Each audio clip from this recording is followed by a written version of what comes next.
One day, Dad said to me, "Bob, we don't love you because of what you do. We love you because you're you." I was born in 1942 in New York City, where my dad pastored two Swedish churches. By 46, we had moved to the West Coast, where he pastored a sequence of big city churches. And it was a rich time for me. Adventism was like just one big family. And adults looked after each other's children in a whole variety of local and conference-wide activities. And usually on Saturday nights, constituent Adventists would meet at our local school gym or auditorium to have a good time. And my parents also had people over to dinner often, which also helped enrich my life. But there was a downside. When I was 5 years of age, I was frightened by my next door neighbor boy who said that I was going to go to hell because I didn't belong to his church. My mom and dad tried to comfort me by saying, "Bobby, you're not going to go to hell. All you need to do is be a good boy." That was only slight comfort, because over the next years of my childhood and teenage time, I just couldn't stop wondering whether I was being good enough for God to accept me. And by my late teens, I decided I had to be perfect. Well, of course, I was bound to crash and burn, which I did on a couple of occasions. The second being during a very dark time between college and seminary, where I had done some things I knew I shouldn't have done, and I felt there was no more hope for me. And finally, I poured out my despair to my pastor father, who assured me that God still loved me, and he forgave me, and I had a bright future. One day, Dad said to me, "Bob, we don't love you because of what you do. We love you because you're you." We don't love you because of what you do. We love you because you're you, because you're our son. Well, those words became my introduction to God's grace. And over the next few years, that amazing love was radiated by important people in my life, including my wife. However, it took time for that message of grace to sink in.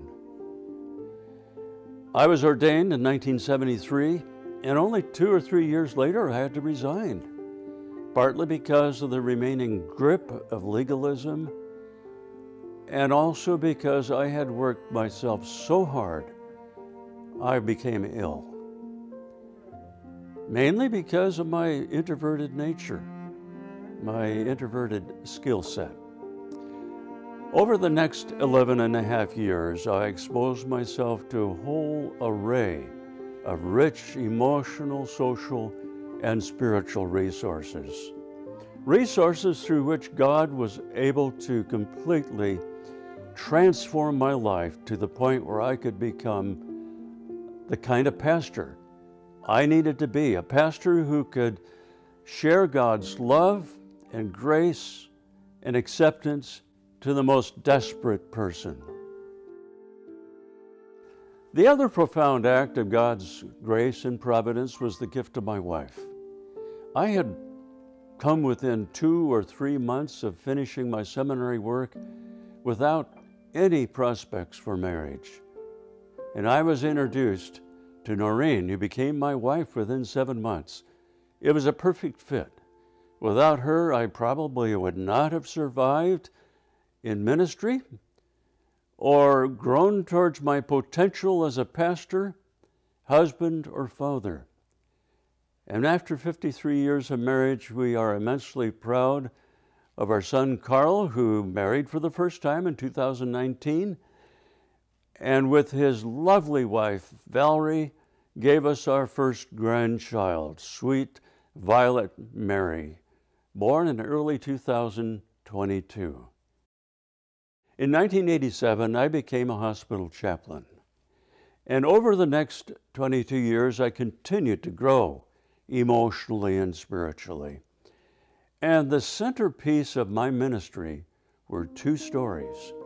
The story that I just shared about my father, and a story that Jesus shared, a parable in Luke 15 about the lost son, about a young man who had spurned his father's love, squandered his inheritance in a far-off country, and hitting bottom through the ravages of hunger and poverty, he returned home to be met by the father of all bear hugs, a father who had been longing for years for his son to return, a father who restored the young man's full sonship by showering him with the best family clothing, sandals for his feet, and the family signet ring.